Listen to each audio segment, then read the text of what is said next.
Just mind my own business. What are you people doing? Maybe I'm not completely just minding my own business, but close, close. I'm sitting here cogitating.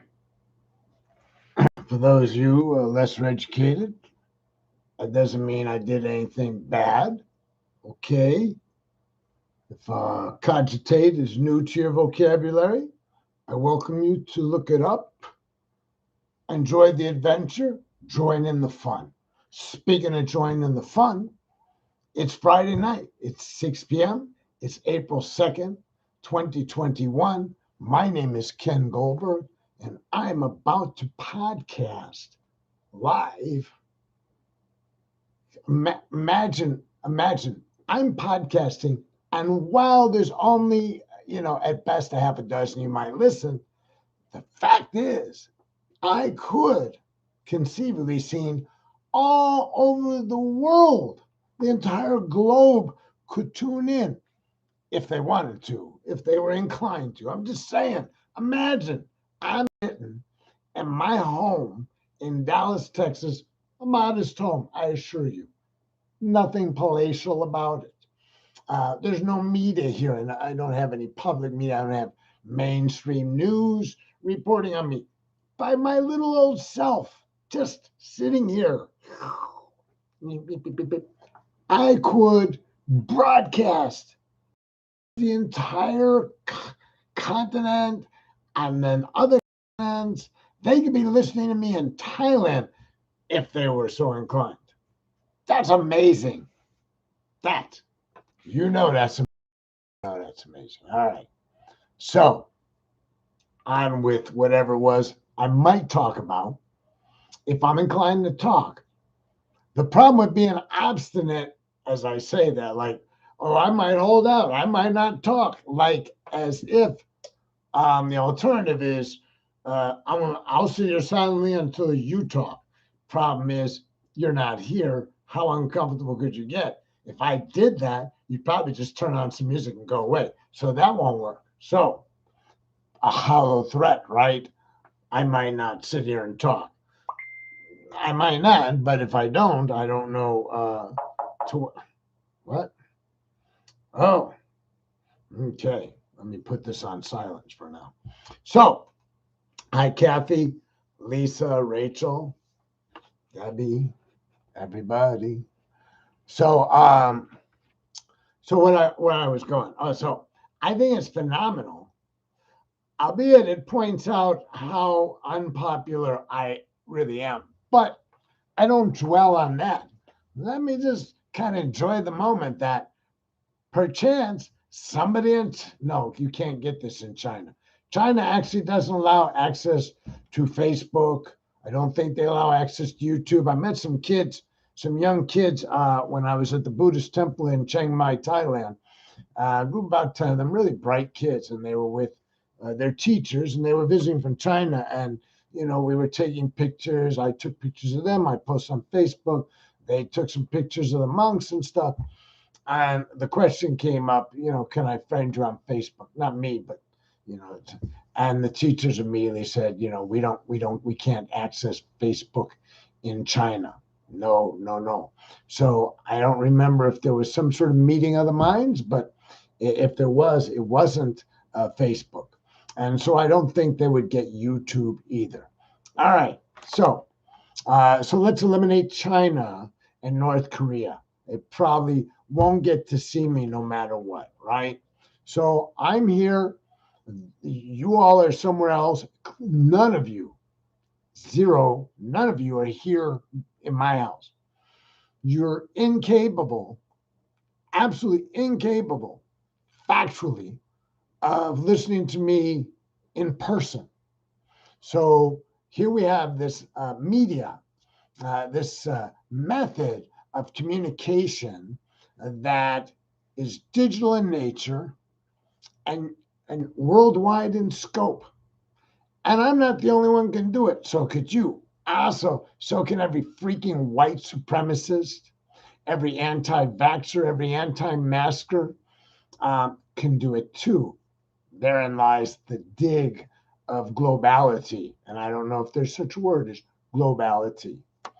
I don't know anything about TikTok. So if you know something about TikTok, power to the people. Me, I'm long past TikTok time. Um, so, but I believe that TikTok is global also. I mean, all these media, and I don't know if TikTok is live, by the way, kids, but I'm live right now. I'm podcasting live on two different media. Is it different media or different browsers or what? So it's all media. It's all digital. I guess, but I'm on YouTube and I'm on Facebook. By the way, my show yesterday was eliminated for the first time. They didn't just mute my show yesterday. They deleted my show because of a copyright claim by, I believe it's RBG Music. No, that's what's her name's initials. Anyways, there's a publishing enterprise that filed a complaint. Now, I think, it kind of makes you stop in amazement. I played a song.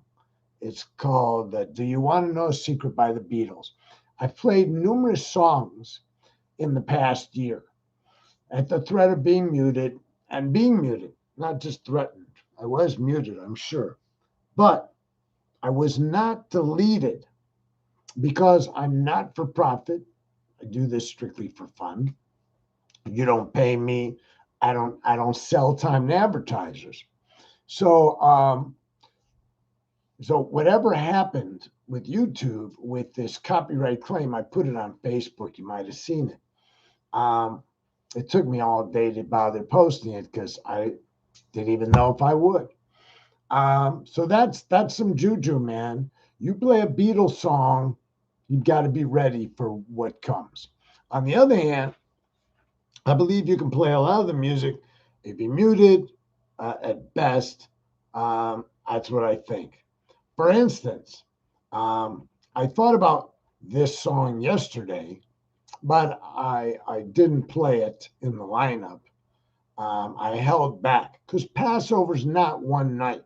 So when I put Passover, and then Debbie pointed out that the last that the Passover was falling at the same time as Easter, and as I pointed out, the whole epic of Jesus at the end revolves around the Last Supper, i.e., Passover.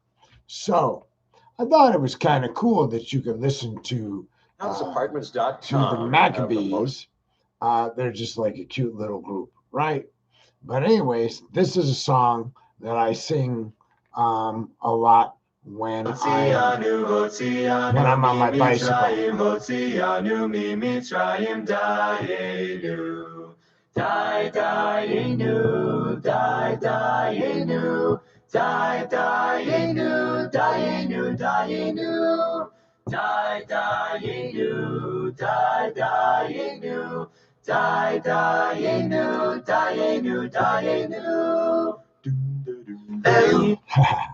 So I don't sound that good when I do it. Well, Kathy, it still exists on Facebook until further notice, right? It's just gone off of YouTube is when they gave me notified.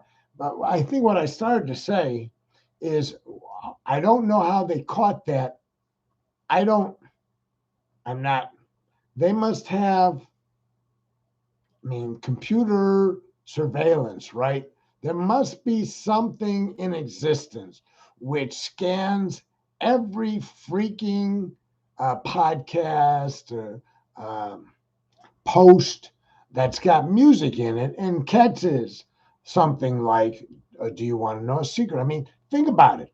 Why would anybody care what I played, right? Let's pretend that a copyright infringement could be very important. Well, we don't have to pretend; it can be. What happens that something as minuscule and minor could be elevated to the level of copyright infringement? If everybody here listened to the song, it didn't hurt the Beatles album. by the album. I mean, they're whatever's owned by the copyright people. So I'm amazed at the advancement of technology that they can catch that. On the other hand, I played you the Magabeats Dainu, which is the first song just now, because I'm kind of curious how sophisticated their copyright people are. Will they catch that? I mean, if six Jewish guys singing a cappella got the mechanism to patrol the internet, I'm going to be really impressed by that too. So, okay, Debbie, thank you for that. Hello, Chris and Becky. Becky just did a 10-mile ride. That's she's coming back from, being beat down, and she's rising up angry, and she's going to use that e-bike, and she's going to one day, it's not going to be soon, it's going to take time, she is going to grind Chris into the ground on a bicycle, and I can't wait. All right, so enough about copyright law, enough about the Beatles. I've told you about Passover. Um, I wouldn't be surprised if the second song, and I'll tell you why, the second song is The Last Supper. Now, a couple of days ago or yesterday, I don't know, one of these days, I don't remember, I played in the Garden of Gethsemane, where in the Jesus Christ Superstar movie, Jesus is kind of climbing this mountain, and he's singing that I got to know my Lord. If I die, what will be my reward? I got to know my, because the guy has got this range that's just out of this freaking world, right? So then I got to thinking, especially, the Last Supper. That was Passover, right? And there was a song in the movie. It wasn't one of the best songs in the movie or on the play, stage play. It's just pretty good, just it was, part of the whole story. And it was helpful to me because I didn't know the story. I know that seems weird to Christians, that I didn't know the story of Jesus Christ until I was sometime probably in my late 20s, mid 20s, but that's we didn't study Jesus Christ in Hebrew school. So for what it's worth, kids, we can always learn more, right? So that's why you have the two songs.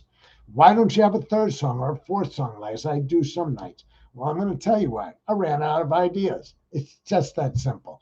I sat here, I was researching, and at the end, as time approached to go live, I thought to myself, I'm really out of ideas for music. And I thought, what we need to do, you guys, not tonight, because I don't want people being distracted. I want you to stay here with me because I may come up with a thought, a coherent thought. So I don't want you to leave. But I think maybe for tomorrow we should do something like throw us your best party music or be ready to post it, you know.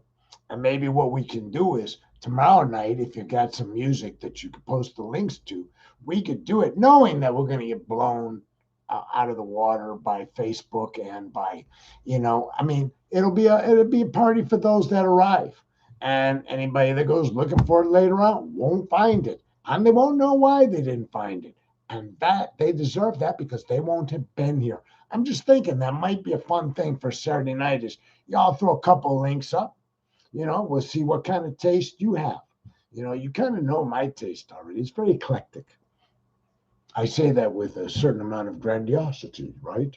As if I could be eclectic in contrast to mundane, vanilla. I mean, what about you? Are you any less knowledgeable? If you saw that freaking song list by Mark McDougall, uh, that, wow, I mean, that's eclectic, babe, you know. So he'd probably win in a contest of who's eclectic, but I don't know if I don't know that there's going to be a competition. Celebration, I almost posted that one day. It's just so played. In my concern about Celebration, which I believe was cool in the gang, is that it's just you hear it at every freaking wedding, bar mitzvah, birthday party. So when I got to it, because I was looking up celebratory songs, and of course that's going to come up, and I thought, God, I'm trying to bring you things that are a little bit obscure, right? But if tomorrow we did it this way, it wouldn't have anything to do with obscurity. It'd have to do with your taste. Although maybe we should throw in a thing that maybe you should plunder your music world to come up with some of your best obscure stuff. Because if and that'll show us even another level of your taste, that you're not just, not just your taste that floats on the surface, but what happens when you dive down for a pearl inside the clamshell, something like that, oyster shell. I don't know. What do I know about diving? So welcome to Law and Disorder with your host Ken Goldberg. And as I said at the beginning, it's April 2nd. So pranking is behind us. And what's ahead of us is vaccination slash pandemic. Hi, Becky. What's ahead of us is Derek Chauvin on trial for the the killing of George Floyd.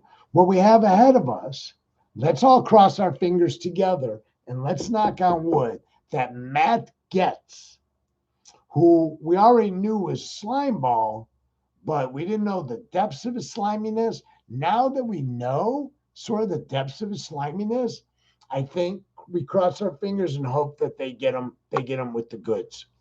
The oyster, thank you, Debbie.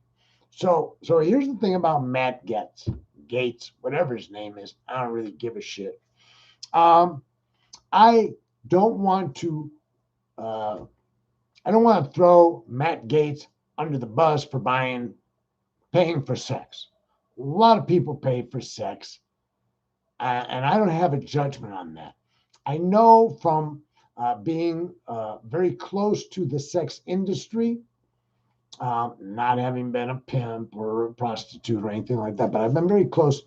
I know that it's not a healthy place, which is not to say everybody in it's unhealthy, but most everybody is unhealthy. Not just the girls, the guys are often very unhealthy too, right? So both sides. Anyways, so I'm not going to pass judgment about paying for sex, prostitution, or any of that. What I'm thinking is that Matt Gates, whatever, he's kind of a sleazeball. And so when he goes out to buy sex, he begs you to say things like, well, of course he did. Who would sleep with him for free? Right? I mean, it just kind of wants to reach down in you and drag out all kinds of put downs. But Matt Gates, he just oozes kind of this sleaziness. And let me back up and say, his whole Trump thing, his whole echoing Trump, his whole support of the Trump lies, kind of soured everybody towards him, except for, some hardcore Trumpers. So, he was already disliked. So, of course, there's enthusiasm to know that he's done something that's possibly illegal. Oh boy, it's sleazy. But I don't want, I certainly wouldn't want to characterize prostitution as sleazy. I'm trying to throw Matt under the bus without the people he paid for sex.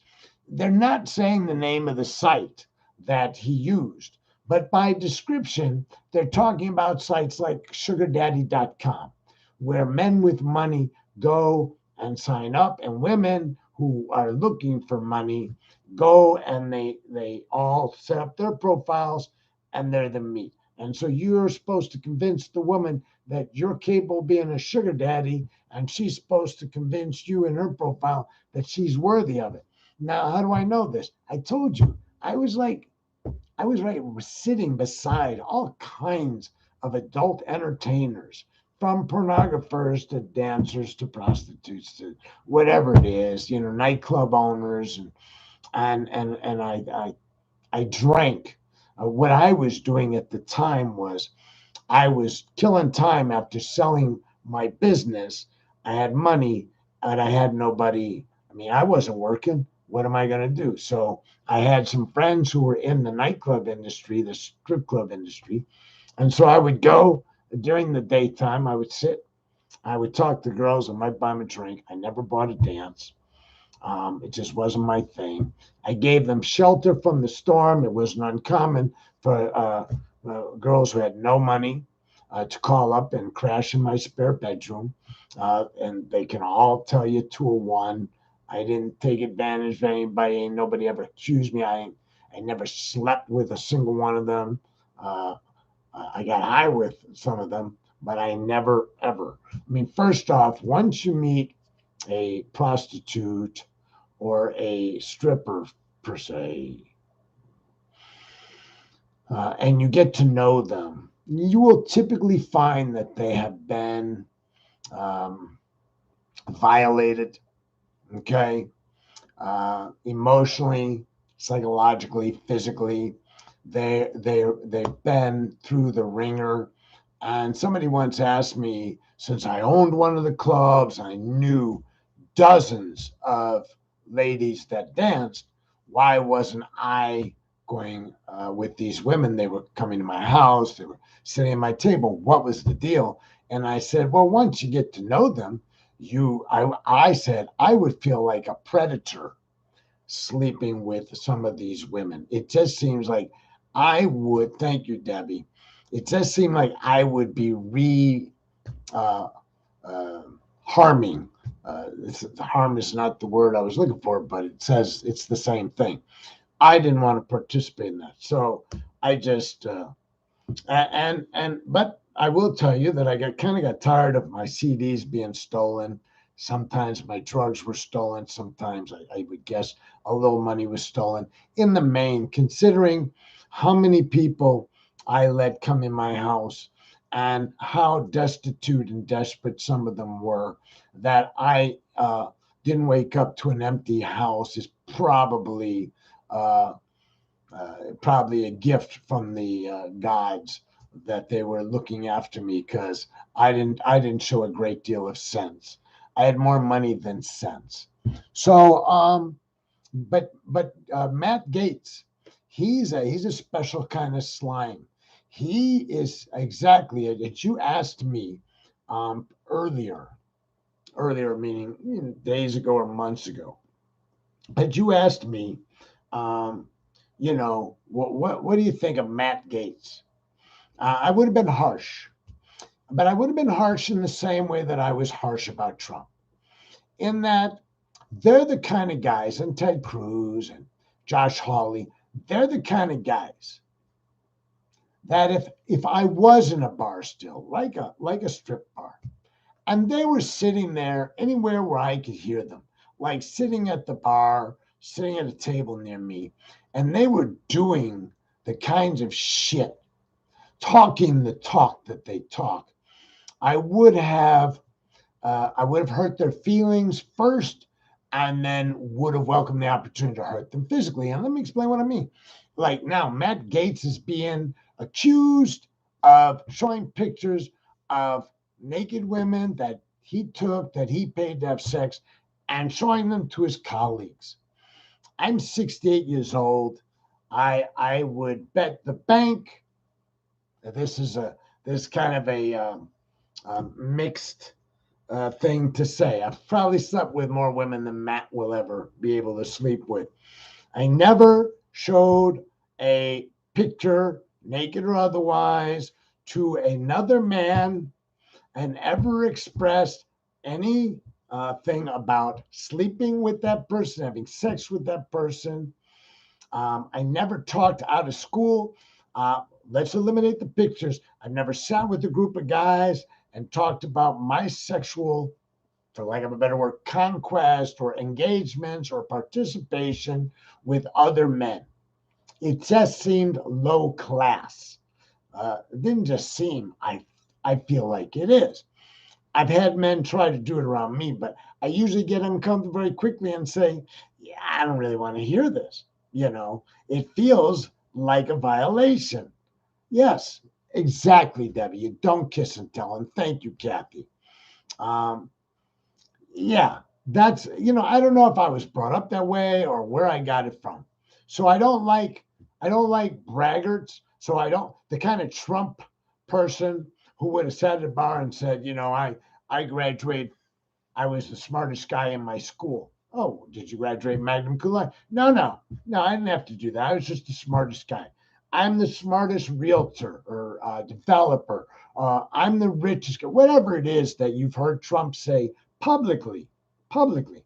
Had he said it in a bar, I'm positive. I mean, unequivocally, if he was sitting anywhere near me, I think I would have first asked the house. When I say ask the house, that means you ask a manager or the bartender to please shut him up. Now, sometimes they would ask me to move, right? And I would typically have been there first. So if I was there first, I would say, yeah, I don't think that's a good idea. I don't think I should move. I think he should move. And then uh, I would try to engage the person personally. And the reason I would try to engage them personally is because I want to commit an act of violence against them. Not now, I'm talking back in the day. So I would engage a Trump, a Gates, a Cruz, a Hawley. Like somehow I would lure them into my web and wait for them to say something obnoxious enough the way you say, man, shut up, right? You know what I'm saying? Because when you tell them shut up, they're really, I mean, what are they going to do? And you say it just loud enough so they know somebody heard. Because here's the thing, you tell a man in a bar to shut up, he's got one or two options, right? Shut up or not shut up. Those are two options, right? If he shuts up, he's just been made into a wuss in front of everybody. And if he doesn't shut up, he's opened the door to you to say, I asked you to shut up. I'm only going to tell you one more time, right? And if you lure him into saying something, this back in the day, kids, this is before Buddhism, all right? Um, you would just lure them into your little web with the intention of silencing them one way or another. And these guys, Trump, Hawley, Gates, Cruz, every one of those guys is a punk. By definition, they're punks. Okay. If they ever went into an area with people like the people I know and you all know, they would get their ass whipped if they didn't get out, right? Because they're punks. They smell of punkdom. They reek. They You just know. And so you taunt them. You taunt them for fun because they invite it by their behavior and their demeanor. That's all I'm saying. And Matt Gaetz is right up there at the top of the thing. If you don't understand what I'm saying, what you need to do is just pull him up on the internet and look at all the videos of him talking smack and telling lies that were merely echoes of Trump. Yes, they do. They reek of bullshit. Thank you, Debbie. I am a gentleman, at least in this regard, Lisa. I mean, those of you who have dated me, you know that I'm not holding open doors usually. I'm certainly not romantic, but I do like to think of myself, at least as a gentleman, in regards to I've never taken anybody against their will, not even close, right?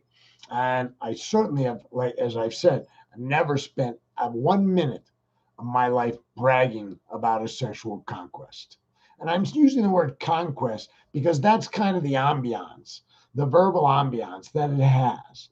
When a man is talking that way, he's doing it because he feels, in some sense, it was a conquest. It wasn't considered a level playing field because if to have normal sex with a normal person, like man and woman. So I'm the guy. Let me talk as the guy. To have sex with a woman uh, is not a conquest because the understanding is it's a meeting of the minds and body. right? So that two people get together, and at some point, in the absence of alcohol and drugs, which overcome somebody's consent or will, two people get together. Why, oh, why would that be grounds for sharing that information? No, no, no. They share that information primarily because they feel like they got over. Like, look at me. I didn't deserve it. I didn't earn it, but I got it. I paid for it. Here, look at this. Look at me. I paid for it, or I took it by violence or by, deceit, whatever. You know, I went to a conference in I think it was Washington D.C. of social workers and youth workers, not even social workers, people who worked with teenagers. That's what it was. Okay, hundreds of people from all over the United States, maybe outside the United States, I don't know, came to hear. I was a speaker. I usually had a workshop I spoke at on street gangs. And a guy I knew from Oak Lawn in Chicago was there. He was the director of his agency. I was the director of mine. And some women I knew from Chicago mentioned to me, complained to me that Dave had taken off his wedding ring and was, trying to hit on women. And I turned right around. I went and I saw him. I found him and I said, what are you doing, man? If a woman wants to sleep with you, it should be on uh, true terms. In other words, she should know you're married. Put your ring back on, man. He wouldn't do it, by the way. But I'm just saying that's the territory I staked out. I'm not taking off the ring and pretending I'm not married. I'm not. I don't know what to tell. I don't know what to tell you.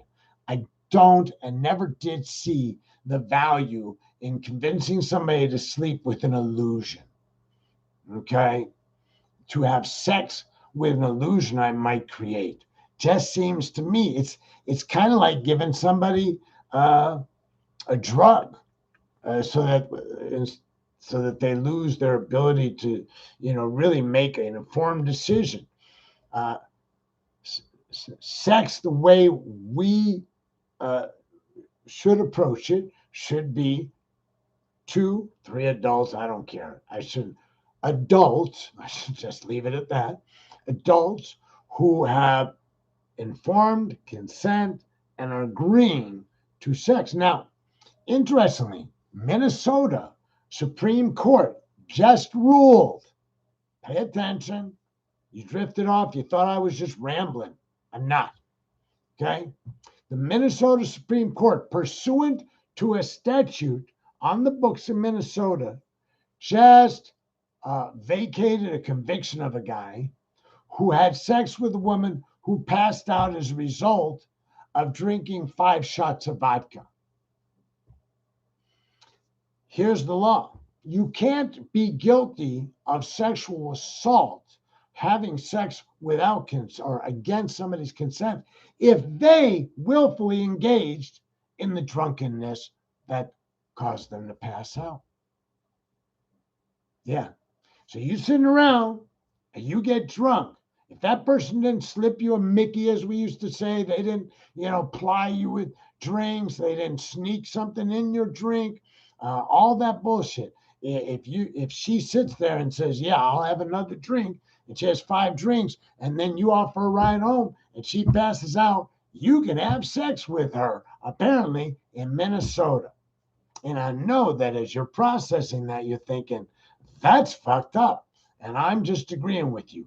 Now, to Minnesota's benefit, if there's such a way I can characterize this, legislators are apparently trying to craft a new law because apparently this hasn't come up a lot, but this case has driven it home. And so they're going to try to craft some legislation that eliminates this voluntary intoxication. Intoxication, by the way, is a defense to an allegation of a crime, certain crimes, if it was involuntary intoxication. People walk into court all the time. They'd come to me as a defense lawyer and say, well, I was drunk. Doesn't that help my defense? Not in the least. Unless you can prove that, You didn't know you were drinking alcohol.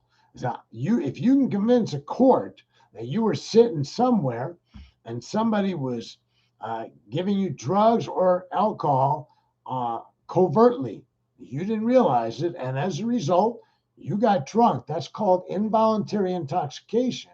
You can use that as a defense to most crimes. But if you partake, I don't care how drunk you get. Yeah, well, I didn't know what I was doing anymore. I was so drunk. Yeah, you got there. You drove that car, baby. You got there all on your own. And that, I hope that's some interesting legal information, because after all, this is Ken Goldberg's Law and Disorder. And I am that very same host, Ken Goldberg. So, I haven't seen any comments. So either you stop listening, you're awed by the information, or you're still thinking, huh? He said, what? So Matt Gaetz, whatever, Minnesota Supreme Court, sleaze abounds around the world. India is a horrible freaking place for women. Here's something else. When I am out on my bike or walking, whatever, and I'm on certain trails, some of those trails that you see me take pictures of are pretty well traveled. Some are not. Um, some are not well traveled. So what happens is I see a woman walking by herself. It makes me nervous. I'm like, should you really be here by yourself? First question is, do you have pepper spray? I don't actually ask. In my mind, I ask, do you have pepper spray? Because it's clear they don't have a gun. I mean, you see it. You all see it. There's women out there walking. They're wearing workout clothes. There's no place to put a gun. Doesn't mean that in their hand they might not have pepper spray, right? What aggravates me, what exacerbates my aggravation is when they're wearing a headset and they can't hear the environment around them. They wouldn't hear if somebody ran up on them. The other day, Cindy and I, we were bicycling down the White Rock Creek Trail on two separate bicycles, and we saw a guy in a fairly isolated part of the trail. And he was standing on the grass about 30 feet from the path itself. And we were coming, he was standing there. He wasn't staring at the woods, which were behind him. He was kind of scanning the trail. And here we come, Cindy and I. And here comes a woman walking with the headset, buds. So I stopped the bike. Cindy stops the bike. And she knows already. She says, you worried about that guy and that girl? And I said, yep. She said, yeah, he looks creepy. And I said, yeah, he does, And so I said, let's just sit here, we'll fiddle with the lights or something for a minute till she's gotten past. And he sees, I've made eye contact with him. He knows we're there, right? So she was walking. A jogger, I would feel a little bit more comfortable, because a woman's jogging, and somebody starts coming towards her, she can just accelerate. But if you're walking and you're listening to music or a podcast or something, you don't have pepper spray. You're just out there, la, la, la, la, la. I feel fearful for you. I know you shouldn't have to be afraid. But my point was, the fact is, universally on the planet Earth, you often have to be concerned because of the Matt Gaetz type of person in the world. Sexual predators, because of I'm using very, very celebrity sexual predators, Trump and Gates. There are lots of horrible predators whose names I can't conjure up, but they're notorious for horrible things they did to women. And then there's people like John Gacy, who did it to boys, to young men and older teenagers, where he would pick them up over in Chicago on Broadway and Diversey, and he would take them out to his house in not Edgebrook, right over there. Anyways, and then he would take it. He would slip a Mickey. They would be immobilized, and then same thing with Jeffrey Dahmer. So it's not exclusive to women, but most of these boys or men got into a situation where they thought for some reason it was to their advantage to go someplace with Jeffrey Dahmer. People went with him to his apartment where he drugged them and killed them. Same thing with John Gacy. These women are at risk just fucking walking down the street, walking on a trail. In other words, they don't have to engage in any kind of go along, consent, or anything to be visited by predators. Now, it wasn't Berwyn. It wasn't Norwich, excuse me, it was Norwich. So, John Gacy was in Norwich. All right, so I didn't mean to talk about sexual predators, but I did mean to throw Matt Gaetz under the bus. Aaron, are you still here? I saw you. I saw you entered, and I don't know that I responded. You waved. How do I wave back at you? It doesn't show me how to do that. Aaron doesn't come that often, so I'm trying to wave. All right, that didn't do it. I really messed it up. I really don't know what I'm doing when I do this. Do you want an emoji? Okay, let's try that. Pop. No, that's not what I wanted either. Pop. There we go. So I don't know if Aaron stuck around. Now, how do I get back to? Oh, here we are. I'm learning so much about this system. Oh, look at goofy face, goofy face. I put a goofy face. So I want to tell you all, I applaud Becky's efforts now that she's joined the e-bike world to actually use it.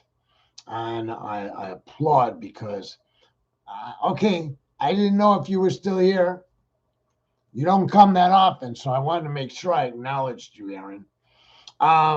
Becky, I hope she keeps that biking thing going. Here's what I learned today, and then I'm going to wrap this up. Debbie's making a face about sexual predators, I think. So I stopped to meditate at this kind of dam today. I posted a picture. And yeah, so I'm sitting there meditating, and I hope you understand where I'm going with this. I'm sitting there, and I'm sitting upright, essentially like this. Okay, you can't see my whole body, but I'm sitting straight up. And and after about 10 minutes, I noticed my neck was beginning to bother me. I'm like, why? And here's why. Because my face was automatically turning to the sun. Like a flower turns to the sun, my face turned to the sun. And that's why my neck was hurting, because I was meaning to sit just like this. But when I closed my eyes and focused on the breath, I don't know if you want to call it instinctive or what. And I realized the point is, I think we all need, if we are going to bloom, we need to get the sun. We need to sit in your yard, sit on your front porch, go out to a bike trail, get the sun.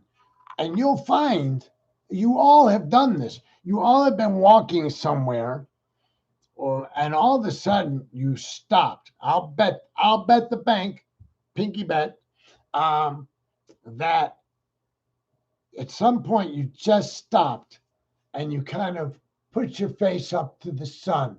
Maybe it was late spring and it was finally getting warm, and the sun felt like this blessed warming space, and you turned your face to it, and you even closed your eyes because you don't want to look at the sun. It hurts. And you just stood there for a moment or a couple of minutes. I don't know. Well, I think you did that because your body is just told you to do that, right? It's telling you need this. You need this contact with the sun.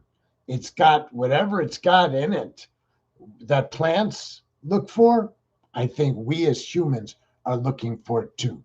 So, on my final note, this community, this connection is a light, and it is to provide an artificial warmth. Debbie's referred to warmth. It's an artificial warmth, but it's genuine. Does that make sense? The warmth that you may pick up that I tried to exude for you is genuine, but it's artificial in that first off, we're distanced by computer.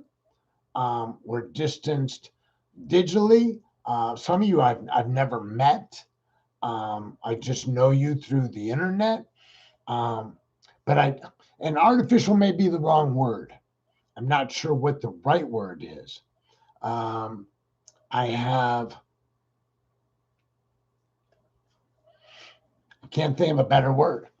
But it's genuine warmth, but it's no replacement. None of these social interactions that we're having in the time of the pandemic can take the place of stepping outside and turning your face to the sun for a few minutes and getting whatever it is. Kathy says she thinks it's vitamin D. I have heard that there's vitamin D in the sun and we need it, and that one of the reasons I may be healthy as I am, is because I get a bunch of vitamin D. I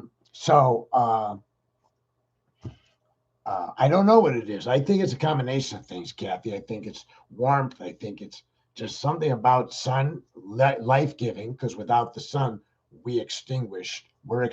If it is extinguished, we're gone too. Becky says, I have somehow turned on closed captioning on this podcast by Ken Gobra. So is it actually, uh, is it got captions? You know what? That's interesting you say that, Becky, because there was a prompt on one of these that said, do you want auto captioning? If you do this, captions will periodic. And I thought, how could you possibly caption?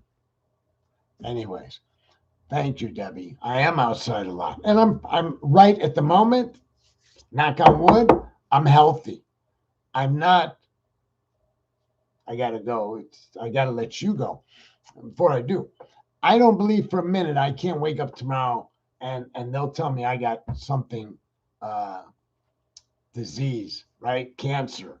Uh, there are so many things that can kill you. We're such a fragile ecosystem. This thing called the human body has so many vulnerabilities, and there's so many toxins that I'm exposed to in the course of a day, where I consume incidentally, accidentally, or on purpose, red meat and stuff like that. And so this very fragile ecosystem uh, is exposed 24 hours a day to this environment, and uh, I don't want to believe for a minute that I should forget how vulnerable I am, whether it's a car versus bike, whether it's car versus car, whether it's disease, fire, whatever, tornadoes. I'm not invincible. I'm not immortal like the rest of you. I'm impermanent. And so the point where I'm going is, out of respect for this impermanence, I present to you my healthiest moment, but knowing that tomorrow I may be here and telling you, yeah, I'm trying to cope with disease. Nothing's promised to me outside this moment. It's one of the great things I learned in meditation. All my anxiety about the future, all my revisiting of the past doesn't bring the past back, and it doesn't create the future. It's just my mind manipulating the rest of me. So, bite versus gravity, says Chris. Chris, who likes to go down every so often on his bicycle and crash it. Um, I think I think a lot of people are vitamin D deficient during the pandemic. I think you're probably right, Kathy. Becky's pointing out that she's still using full sentences. Rachel points out that there's a suggestion, I think a general suggestion, that 20 minutes a day of sunshine if you want to get your vitamin D. Donna, You want me to calm down, huh? Don't get me mad. Me Hulk. Anyway, celebrate Passover with Dayenu. Dayenu, Dayenu, Dayenu. And I tried to post Manistana. Manistana is the 4 questions that are posed by the youngest in the family at every Passover Seder. I was the youngest in my family, so I had to read the 4 questions in English and Hebrew every night of Passover. So I used to kind of have it almost memorized. So I looked to bring it to you, but I couldn't find a version I liked. So I didn't. Poof. That's why there's not a third link, because that was going to be my third link. And despite listening to maybe 15 versions of the 4 questions, none sounded like they should in my head. Like I hear them in my head from my childhood. Different tunes, different something. All right. Thank you for joining me. I hope you'll come tomorrow. I hope you'll bring some music with you. And before you leave me, I would implore you to practice loving kindness with me. As part of that honest warmth, you would bring your hands together before your heart, as if in prayer. Bow the head, close the eyes, take a deep breath. Because we're going to send out goodwill and kindness, first to ourselves, thinking to ourselves, sending to ourselves, may I be happy, healthy, free from harm, free from anger, anxiety, and fear. And may this practice bring me peace and comfort in my life. May my mother and father, wherever they went to, all my living family, and all my friends be happy, be healthy, and free from harm. May they too find a path to a life of greater peace and comfort. To those persons I find difficult, whatever resentments or ill will I may harbor, and I do, but in this moment I suspend it so I can send out goodwill so that they may be happy, healthy, free from harm, enjoying their lives in peace, comfort. And in conclusion, please, if you've done nothing else at this moment, join me in sending out kindness, love, and compassion to all living beings, humans and non-humans, throughout the universe. May all living beings be happy, healthy, free from harm. May all beings be safe, comfortable, and at peace. Satu, Satu, Satu. Thank you, Mark and Ann. Thank you, Lisa. What did I just do? I just did. Thank you, Kathy and Joan and Chris and Rachel and Becky and Chris and Aaron and Donna and Debbie and Kathy and I don't know who else. So I did the best I could to kind of scroll through and see who showed up. Thank you all. Namaste.